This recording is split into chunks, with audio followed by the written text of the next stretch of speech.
Today, we are going to break down exactly how to create powerful attribution reports in HubSpot. By the end of this tutorial, you'll not only know the steps, but you'll truly understand how attribution can help you pinpoint which marketing efforts are really moving the needle for your business. Whether you're tracking new leads, closed deals, or actual revenue, these insights are going to empower your decision-making and help you show the impact of your work. Let's jump right in.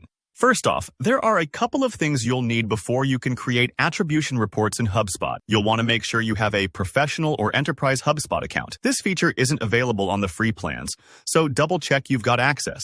Next, for accurate tracking, your HubSpot tracking code needs to be installed on all the relevant pages you want to track. If you're using HubSpot-hosted pages, good news. That's already taken care of. And if you're hoping to track revenue attribution, remember, your deals should be marked as closed won, and they need to be associated with a contact. Otherwise, those conversions won't show up in the report. Assuming all that's in place, let's get started with the reporting process itself. In your HubSpot dashboard, head over to the reporting section and select Reports.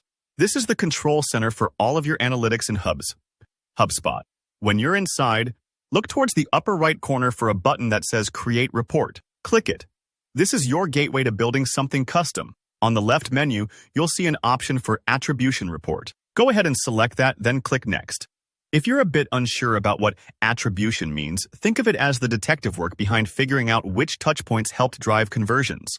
Maybe someone came from an email newsletter, then clicked through a paid ad and finally converted on a landing page. Attribution helps you untangle that journey. Now, it's time to choose your data source. HubSpot will offer you a few choices depending on your account level, like Contact Create Attribution, Deal Create, or Revenue. The latter two are enterprise-only features. Pick the one that lines up with the question you're trying to answer.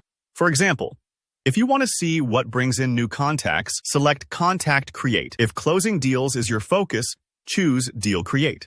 This next part is where the magic happens, the report builder.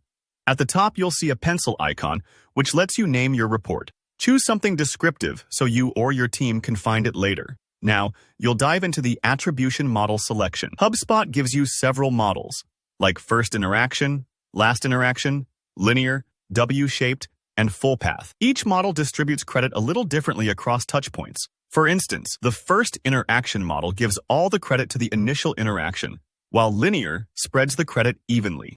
Picking the right model depends on what you value in your sales funnel. If you want to reward everything equally, try linear. If the final conversion matters most to you, last interaction is key. Next up, dimensions. This is where you choose how you want to categorize those conversion credits. Maybe you want to break it down by asset type to see if blog posts or landing pages are working best. Or you might be interested in campaign performance or UTM parameters from your ads. Use the drop-down menu to pick what's most relevant for your analysis. To get even more specific, let's explore filters. You'll see a Filters tab in the left sidebar. Here, you can limit your report by date range. For example, only showing conversions from the last quarter. You can also filter by asset type, campaign, or even the source, like organic search or paid social. This helps cut through the noise and lets you zero in on the exact data you need. Once you feel good about your setup, click Save at the top right. Give your report a final name, and choose if you'd like to add it to a dashboard for easy future access. That's it. Your attribution report is now live. So you've not only learned the step-by-step process, but you understand why each choice matters and how to tailor your reports for actionable insights. If this video helped, don't forget to leave a like and subscribe for more how-tos. Drop a comment if you've got questions or need help troubleshooting. I'm always here to help you squeeze the most out of your HubSpot account. Thanks for watching, and I'll see you in the next tutorial.